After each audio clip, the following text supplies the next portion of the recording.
dois élever comme Moïse a élevé le serpent d'airain. Et lorsque tu es élevé dans nos vies, tu nous guéris de nos maux. Tu nous guéris de tout ce qui veut nous anéantir.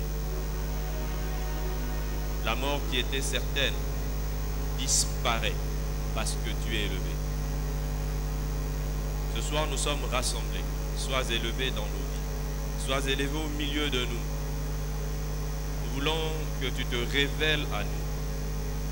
Nous voulons que tu nous parles et que ta parole, Seigneur, mette en place en nous ce qu'il faut pour que, Seigneur, ta gloire soit manifestée dans chacune de nos vies. Saint-Esprit, nous comptons sur toi.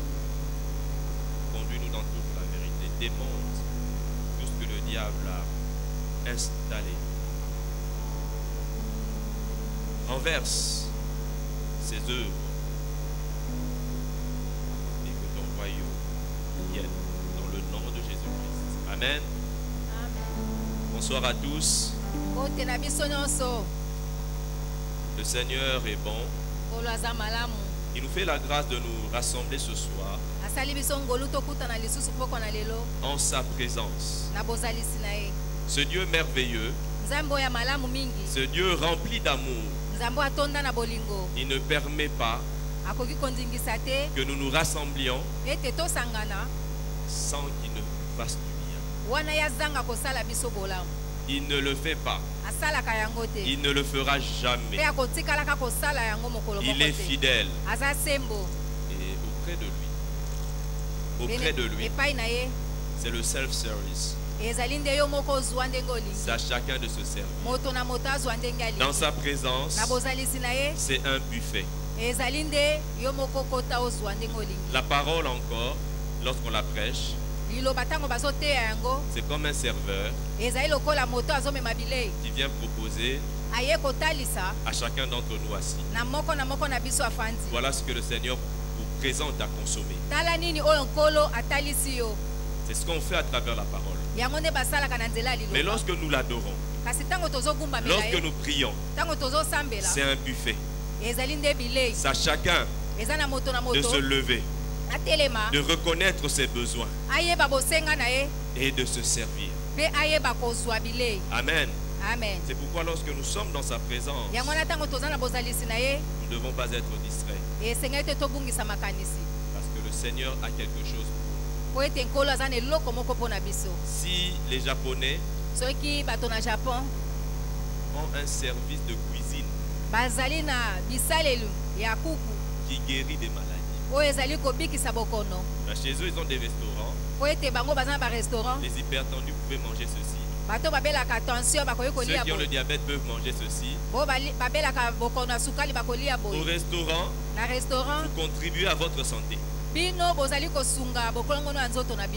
Dieu est le créateur de ces gens-là. Et dans sa présence, il y a ceux qui nous guérissent. Dans sa présence, il y a ceux qui nous fortifient. C'est pourquoi ne soyons jamais distraits, j'insiste. J'aimerais remercier nos pasteurs pour le privilège qu'ils me font de partager la parole. Je vais nous inviter à lire un passage, s'il vous plaît. 1 Samuel chapitre 2, au premier verset. 1 Samuel 2, 1.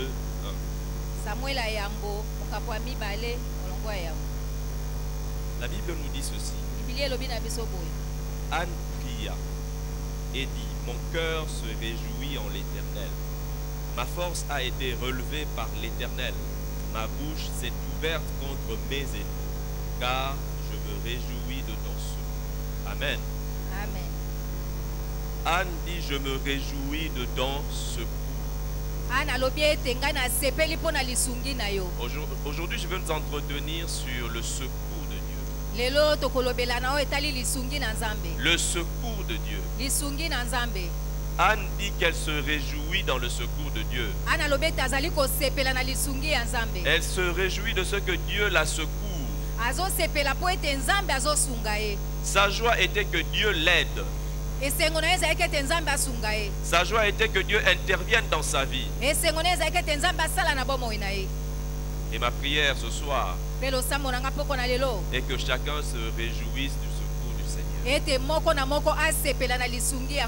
Réjouissons-nous du secours de Dieu. Tel est le titre de mon message. Réjouissons-nous du secours de Dieu. Réjouissons-nous du secours de Dieu. Le secours de Dieu est précédé de circonstances qui ne sont pas réjouissantes. Anne, avant de se réjouir du secours de Dieu, avait eu des années d'affliction, de souffrance. Mais quand Dieu l'a secourue, elle s'est réjouie du secours de Dieu. J'aimerais nous dire d'entrée que le secours de Dieu efface les peines qui l'ont précédé. Le secours de Dieu efface toutes les peines qui l'ont précédé. Nous croyons en Jésus-Christ, mort, ressuscité. Lorsque le Seigneur était ressuscité, le secours de Dieu à travers la résurrection est venu effacer toutes les souffrances, toutes les peines qui ont précédé cette résurrection. C'est pourquoi lorsque nous regardons la croix aujourd'hui, nous nous réjouissons. Il a souffert, mais nous nous réjouissons. Amen. Il a souffert, mais nous nous réjouissons. Amen. Amen. Et dans la vie, nous nous réjouissons pour ceux qui a fait souffrir. Dans quelques jours, le pays se réjouira. Notre pays se réjouira pour l'indépendance. Mais avant cette date, il y a eu des gens qui sont morts.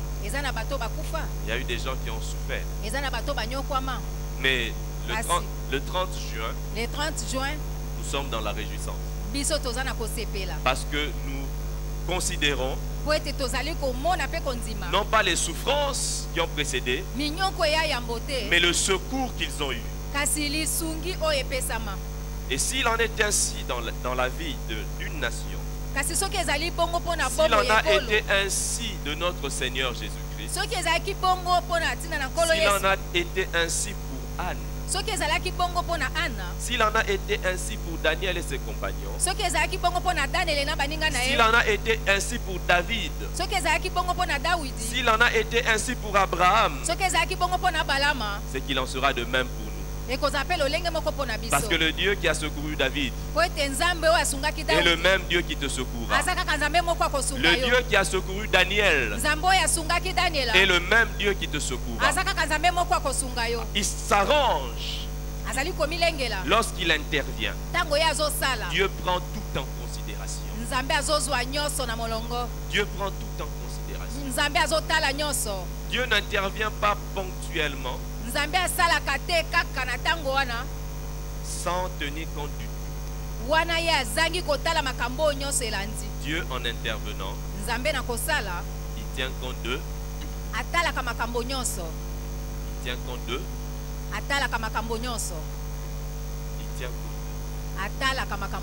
Il tient compte de tout. On dira son intervention est holistique. Il tient compte de tout. Il tient compte de tout. Anne s'est réjouie du secours de l'Éternel. Et ce secours-là, premièrement, nous fait oublier, efface les peines du passé. Deuxièmement, c'est que le secours de Dieu est le secours qui est accordé à ceux qui ont été humiliés. Anne a été humiliée. Anne était à chaque fois par sa rivale, elle était tout le temps critiquée. Tout le temps, cette dame parlait en mal de Anne. Elle était une femme qui n'était pas heureuse à cause de ce qui lui manquait. Avant le secours de Dieu, nous sommes humiliés par ceux qui nous manquent, par ceux qui nous dérangent. Mais ce soir, j'aimerais nous dire, Dieu sait et il interviendra.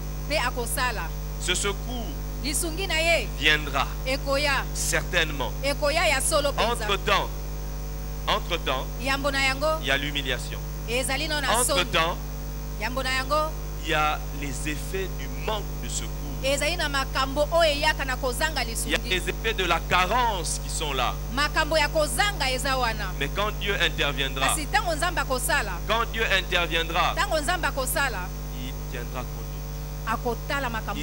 compte de tout. Il tiendra compte de tout. Il tiendra compte de tout. La vie chrétienne, c'est une vie telle que Dieu nous fait des promesses. Et leurs réalisations sont futures. Donc nous sommes entre les promesses que Dieu nous a faites et leurs réalisations. La vie chrétienne, c'est entre ces deux. Dieu m'a fait des promesses. J'attends leur réalisation. Et entre-temps, Dieu demande que je mette ma foi en action. Dieu attend que je vive par la foi. Dieu attend que je vive comme étant conscient de ce qu'il a dit. C'est pourquoi j'ai besoin de croire en son secours. Je ne peux pas croire en Dieu sans croire en son secours. Je dois croire en son secours. Sinon, j'ai un problème, un défaut de foi. La Bible nous dit, au psaume 115, du verset 9 au verset 11, Israël, confie-toi en l'Éternel, il est leur secours et leur bouclier. Maison d'Aaron, confie-toi en l'Éternel, il est leur secours et leur bouclier. Vous qui craignez l'Éternel, confiez-vous en l'Éternel, il est leur secours et leur bouclier. Le Seigneur est notre secours, il est notre bouclier. Vous savez, parfois il arrive dans la vie chrétienne que l'enfant de Dieu se plaigne de ce que beaucoup de mauvais coups lui arrivent. Et je pense qu'il est même normal. Il est même normal que beaucoup de coups nous arrivent. Et parfois on se pose des questions, pourquoi est-ce que ce sont les mauvaises choses qui m'arrivent? Et qu'il arrive que ces choses-là m'affectent. Le Seigneur a dit qu'il est notre secours et qu'il est notre bouclier. J'espère que chacun sait ce que c'est un bouclier. Un bouclier, c'est une espèce de surface, je vais le dire simplement. Une surface métallique, généralement, qu'on utilise pour se protéger des coups. Ou de l'épée, de flèche. Mais quand on envoie un coup de flèche, par exemple, celui qui tient le bouclier, il sent quand même qu'il y a eu quelque chose. Il sent quand même qu'il y a eu une attaque. Mais ce que le coup devait faire, il ne le fait pas à cause du bouclier. La flèche qui est lancée devait tuer. À cause du bouclier, elle est retenue. On sent juste qu'il y a eu quelque chose qui a percuté le bouclier. Mais cette flèche-là ne blesse pas, ne tue pas. C'est pourquoi nous sentons souvent les assauts de l'ennemi. Mais l'ennemi n'atteint pas l'objectif qui s'est fixé. N'aie pas peur parfois de te lever la nuit. On m'a attaqué. À part ce que tu as peut-être eu dans ton rêve, qu'est-ce qu'il y a eu d'autre? Il n'y a rien eu. Le Seigneur te permet simplement. Comme il est ton bouclier, il a attrapé le coup de l'ennemi. Toi, tu as senti la répercussion. Ça ne t'a rien fait. Ça t'avise juste qu'il y a l'ennemi autour de toi qui est en plein assaut. Le Seigneur est notre secours et notre bouclier. Il nous protège. Même si tu sens les coups de l'ennemi. Même si tu sens que l'ennemi s'acharne contre toi. J'aimerais rassurer quelqu'un en disant ceci. Le Seigneur ne permet pas que les flèches de l'ennemi t'atteignent. Il est ton bouclier. Ce que tu vois, c'est l'échec du diable. Ça a l'air d'être fort. Ça a l'air d'être puissant. Mais ça atténué. C'est maîtrisé. Le diable échoue. Mais tu ne te rends pas compte qu'il échoue. Il échoue. Amen. Amen. Celui qui se trouve dans une voiture blindée, quand on tire sur la voiture, il entend et sent les impacts des balles. À l'intérieur, il panique. Et il va chercher à s'abriter davantage. Et prendre des mesures contre les assaillants. Mais les balles ne l'atteindront pas. Il en est ainsi de toi et moi.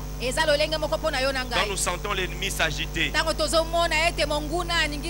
nous avons simplement l'information qui s'agite. Nous sommes interpellés pour prendre les mesures pour neutraliser l'ennemi. Amen. Amen. Amen. Amen. Amen. Amen. Le secours de Dieu, ce n'est pas un secours qu'il envoie toujours du premier coup.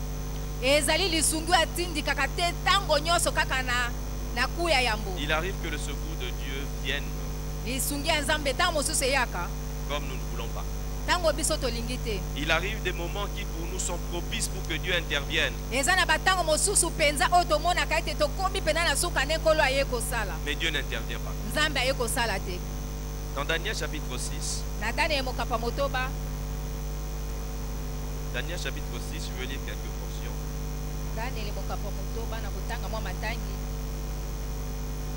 Du premier verset au troisième verset,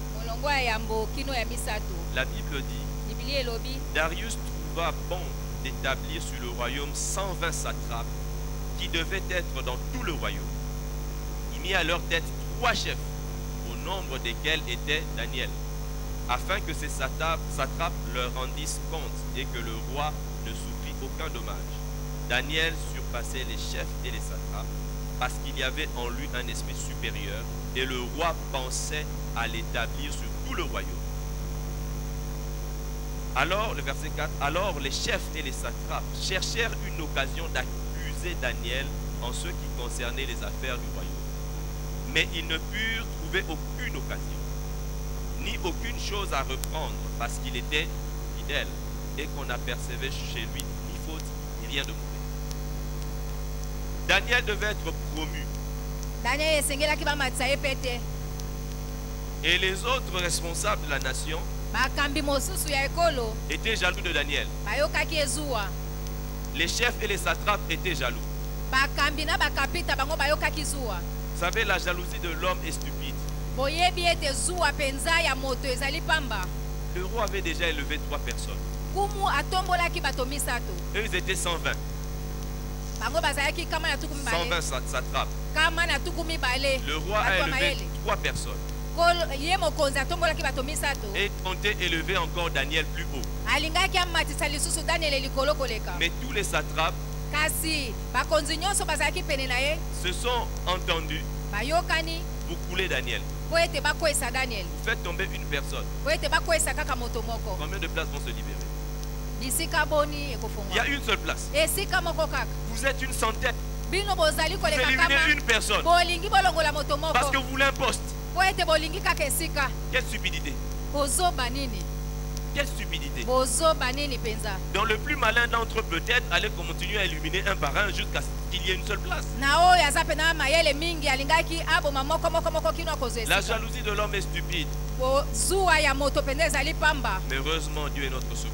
Dieu est notre secours. Dieu est notre secours. Dieu est notre secours. Les gens peuvent être jaloux. Les gens peuvent chercher à nous éliminer. Mais nous avons Dieu qui est notre secours. Tant qu'il veut qu'on reste en place, nous ne serons pas éliminés. Nous ne serons pas éliminés.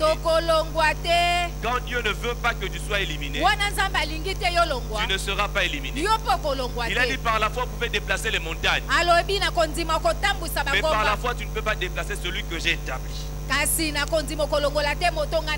C'est pourquoi si tu es établi, aie confiance en Dieu, en son secours. Aie confiance en Dieu et en son secours.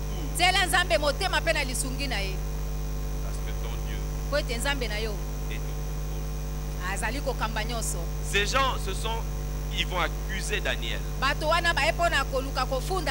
À la place de Daniel, j'aurais souhaité que le Seigneur intervienne, qu'il sème la confusion, pour qu'ils ne s'entendent pas pour accuser. Mais Dieu n'est pas intervenu à ce stade-là. Ils se sont entendus. Ils sont allés proposer au roi. À la place de Daniel, je me serais attendu que Dieu intervienne et qu'il rappelle au roi que moi je ne prie pas le roi, je prie l'Éternel. Saint-Esprit rappelle seulement au roi que cette loi-là est contre Daniel. Dieu n'a pas fait cela. Le roi a oublié que Daniel ne pouvait pas le prier. Puisqu'il dira plus tard, c'est ton Dieu que tu sers fidèle. Dans ce moment-là, le roi avait oublié. Dieu n'était pas intervenu en faveur de Daniel. Daniel a prié. On l'a arrêté. Le roi ne pouvait rien faire parce que c'était la loi. Peut-être que là, si Dieu pouvait intervenir encore. Vous savez que Dieu est fort, non? Dieu pouvait empêcher même que ce jour-là que la pierre de la fosse ne bouge pas. Et Dieu n'a rien fait de tel. Il y avait des occasions selon l'homme pour que Dieu intervienne. Et Dieu n'a rien fait. Daniel a été envoyé dans la fosse. Là où l'homme ne pouvait plus imaginer l'intervention de Dieu. Là où l'homme ne pouvait plus espérer l'intervention de Dieu. Et c'est là que Dieu est intervenu. C'est là que Dieu est intervenu. C'est là que Dieu est intervenu. Il y a des moments où selon nous, Dieu doit agir au plus tôt, avant que la situation ne devienne irrécupérable. Mais Dieu n'a pas peur que la situation devienne irrécupérable. Parce qu'il est le Dieu qui récupère l'irrécupérable. Il est la résurrection et la vie. Il n'a pas peur de la mort. Il n'a pas peur de la mort. Il n'a pas peur de la mort. Les gens, ceux qui espéraient un peu que Dieu pouvait faire quelque chose pour le Seigneur Jésus, il le titillait un peu, sauve-toi toi-même maintenant. Ils espéraient que si Dieu, si quelque part ce monsieur était sérieux, Dieu serait intervenu sur la croix avant qu'il ne meure. Mais Jésus est mort. Les disciples étaient déçus. Déçus. Parce que la situation était irrécupérable. Et dans le plan de Dieu, c'était le bon timing. Concernant le secours de Dieu, Dieu a son timing. Il a son timing. Et le timing de Dieu semble parfois être en retard. Vous savez, le timing de Dieu semble parfois être en retard. Dieu est capable de faire en sorte que tu gagnes un match qui avait déjà été clôturé. Dieu est capable de le faire. Le match est déjà clôturé. Après, les gens viennent dire non, il y a une irrégularité qui fait qu'on annule le match. Mais toi, tu avais dit tu avais déjà perdu. Dieu a son timing. Dieu a son timing. Dieu a son timing. Il a son timing. Il a son timing. Il a son timing. Il a son timing. Et puis dans le secours de Dieu, comme Dieu tient compte de nous, quand il nous secourt, il nous secourt. Il ne nous dépanne pas.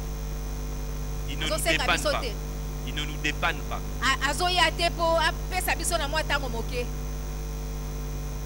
Dépanner. C'est comme j'ai un problème avec la voiture. Je trouve un mécanicien en chemin. Il fait quelque chose pour que je roule encore. Mais je ne peux pas rouler longtemps. Il faut que j'aille vraiment dans un garage pour qu'on résolve le problème. Ça, c'est le dépannage. Mais Dieu, quand il vient à mon secours, je n'ai pas besoin d'aller encore au garage pour le même problème. C'est-à-dire, il résout mon problème. Il ne fait pas un petit dépannage.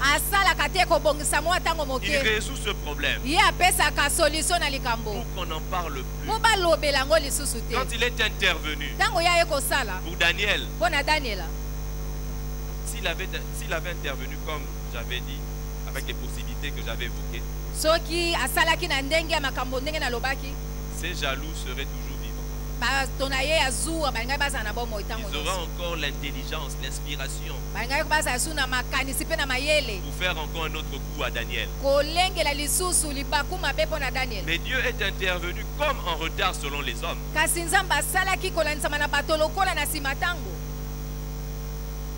Il a résolu le problème. Dieu a résolu le problème. Parce que tous ces gens ont été envoyés dans la fosse. Tous les jaloux. Et ils ont payé ce qu'ils ont fait à Daniel, 12 taxes comprises. Détestés. Ils sont partis avec les enfants, les femmes. Donc si seulement le papa allait, l'enfant restait, l'enfant pouvait un jour se venger contre Daniel.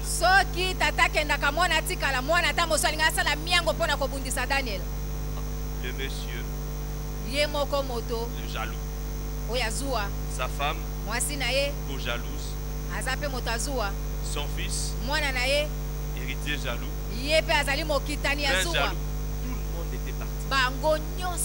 Tout le monde était parti. Après cette intervention, pensez vraiment, celui qui déteste Daniel pouvait encore avoir un projet contre Daniel. Parce que projet contre Daniel égale projet contre toi-même exposant quelque chose. Quand le Seigneur nous secourt, quand le Seigneur nous secourt, quand le Seigneur nous secourt, quand le Seigneur nous secourt, il apporte les solutions. Il ne ne dépanne pas. Quand il a secouru Anne, il n'a pas donné un enfant qui allait lui donner des maux de tête.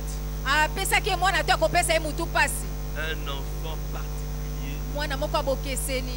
Dans une époque, les enfants n'étaient pas bien, même les enfants du sacrificateur.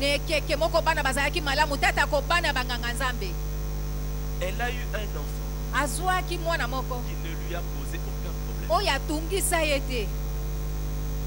Ça, c'est la solution de Dieu. Si c'était un dépannage, un médecin, permettez-moi l'expression, un médecin peut dépanner. Tu n'arrives pas à avoir des enfants. Il fait tout pour que tu aies des enfants, mais ne fera rien pour le cœur de ses enfants. Il te dépanne pour avoir des enfants, mais tu génères un nouveau problème que tu n'imagines pas. Mais le secours de Dieu, il réjouit. Parce qu'il apporte la solution. Il réjouit. Il réjouit. Il réjouit. Ismaël, qui était un enfant de dépannage, a posé des problèmes. Isaac, un fils de la promesse, secours de Dieu, repos. Jean-Baptiste, enfant du secours de Dieu, repos. Vivant en ville, il vit dans le désert, repos. Quand Dieu secourt, il nous accorde le repos. Le secours de Dieu est ainsi. C'est pourquoi le Seigneur permettra que les gens échouent parfois pour intervenir en ta faveur. Vous savez, quand les hommes interviennent, les hommes vont intervenir pour le problème. Si ce n'est pas le Seigneur qui les a envoyés, ils vont te générer d'autres problèmes. Quand l'homme est utilisé par le Seigneur, là c'est une bénédiction. Amen. Je vais donner quelques éléments pour nous montrer comment le Seigneur nous secourt. Le Seigneur nous secourt par l'homme aussi. Mais attention, l'homme est un moyen. Donc attendons-nous à Dieu pour nous secourir et que l'homme reste moyen. Ne faisons pas de l'homme notre secours. Parce que la Bible nous dit le secours de l'homme n'est que vanité. 1 Chronique 12, verset 18. Amasai, l'un des principaux officiers, fut revêtu de l'esprit et dit: nous sommes à toi, David, et avec toi, fils d'Isaïe. Paix à toi et paix à ceux qui te secourent, car ton Dieu t'a secouru. L'homme peut nous secourir de la part de Dieu. C'est-à-dire, tu peux avoir un problème, tu invoques le Seigneur pour te secourir, et quelqu'un vient en réponse à ton besoin de secours. C'est Dieu qui te secourt à travers cet homme. Même David était secouru à travers Abigail. David allait tuer Nabal. Mais ce n'est pas le Saint-Esprit qui l'a arrêté. C'est Abigail. Et dans 1 Samuel 25, 26 et 33. 26, 33. Chapitre 25, verset 26 et verset 33. David reconnaît que Abigail a été envoyée, l'a empêché de faire du mal. C'est Dieu qui l'a secouru. C'est Dieu qui l'a envoyé devant lui. Dieu utilise l'homme. Mais attention, ne tombons pas dans le fait de nous attendre à ce que l'homme Dieu utilise l'homme.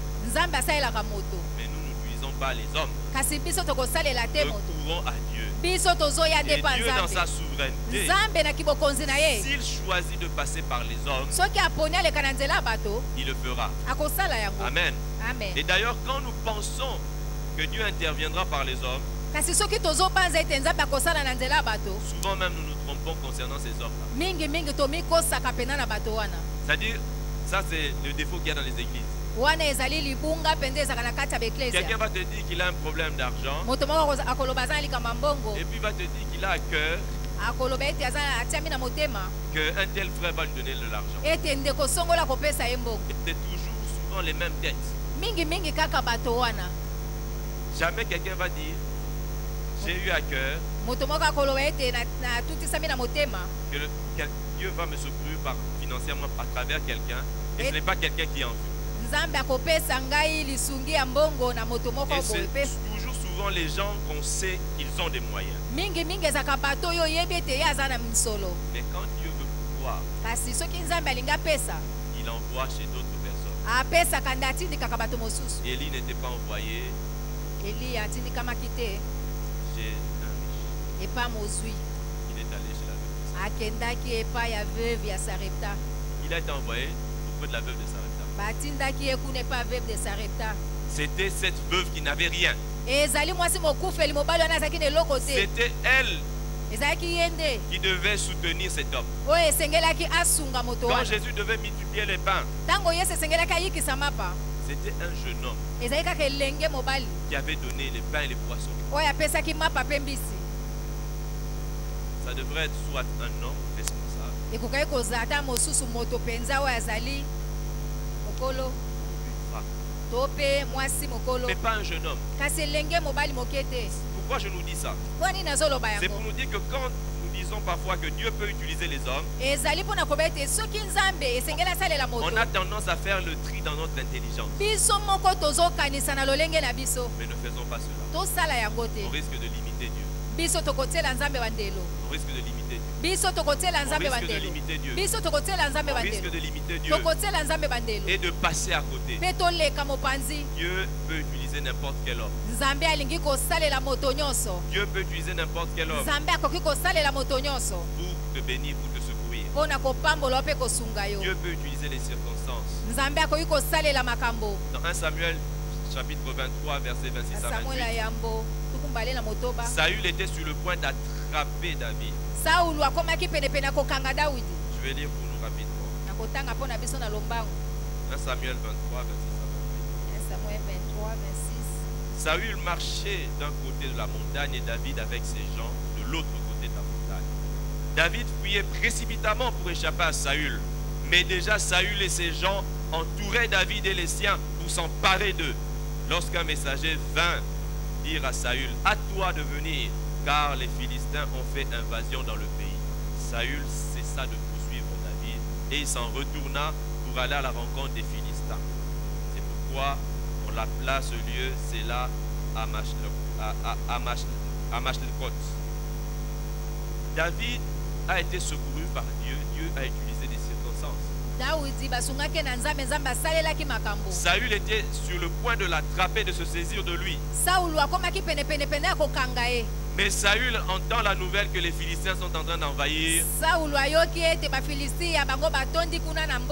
Alors il a cessé de suivre David. Dieu est capable d'utiliser les circonstances dans ta vie. Dans 1 Samuel 7 verset 10, le Seigneur a fait retentir le tonnerre. Les Philistins voulaient se battre contre Israël. Dieu a fait retentir le tonnerre. Et c'est ainsi que les Philistins ont été battus. Dieu peut utiliser les circonstances. Dieu peut même faire que l'ennemi ait une erreur de jugement. Dans 2 Rois 3, 22 à 23, l'ennemi a eu une erreur de jugement. Ils ont vu les eaux rouges comme du sang. Alors ils ont dit qu'ils se sont entretués. Alors ils ont avancé n'importe comment. Et là ils ont péri. Le Seigneur peut te secourir en utilisant les circonstances. Il peut entraîner une erreur de jugement auprès de tes ennemis. C'est-à-dire que les ennemis avaient calculé leur coût et ils font une erreur. Et ça ne marche pas. Que le Seigneur multiplie les erreurs du côté de l'ennemi. Que l'ennemi, en voulant t'accuser, s'accuse lui-même. Qu'il fasse une telle erreur que là où il fallait que tu coules, c'est lui-même qui coule. Que le Seigneur le fasse au nom de Jésus. Dieu peut envoyer son ange comme il avait fait pour Daniel. Daniel a dit, mon Dieu a envoyé son ange qui a saisi la gueule des lions.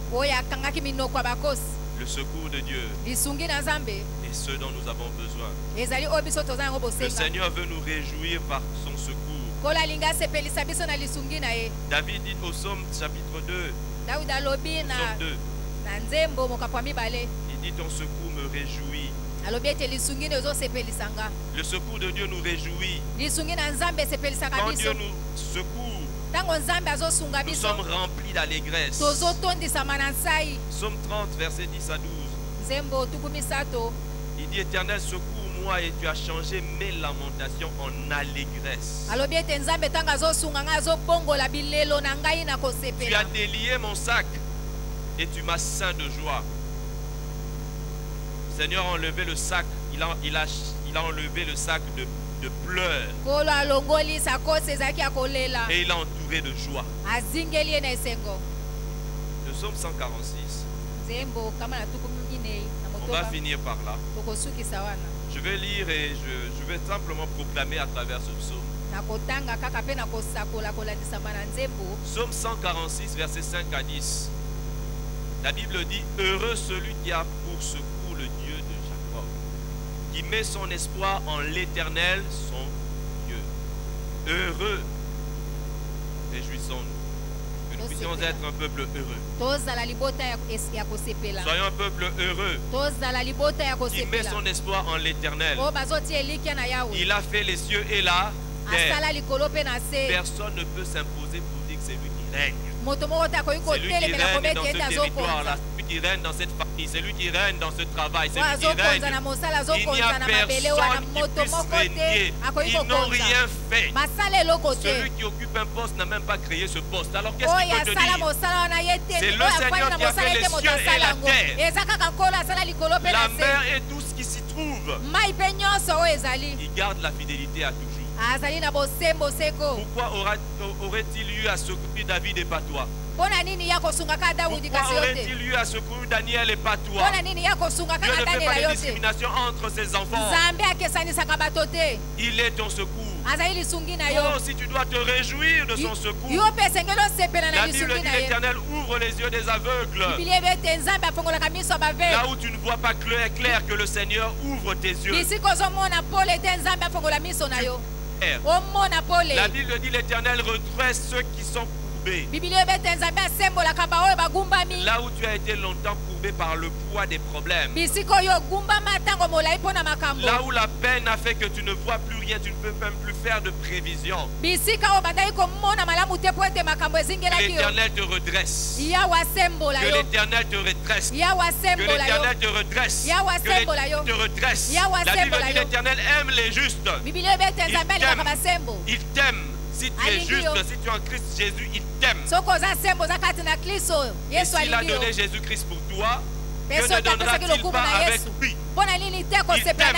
Et parce qu'il t'aime, il conserve sa bonté. Tu ne mourras pas, tu vivras. Tu raconteras les heures de l'Éternel. Tu te réjouiras de son secours. L'Éternel protège les étrangers. Là où on dit tu viens juste d'arriver, tu ne sais pas comment ça se passe, on veut t'intimider. L'Éternel protège les étrangers. Tu es nouveau à un poste de l'Éternel protège les étrangers. Il soutient l'orphelin et la veuve. Tu n'as pas de soutien où tu es. L'Éternel est ton soutien.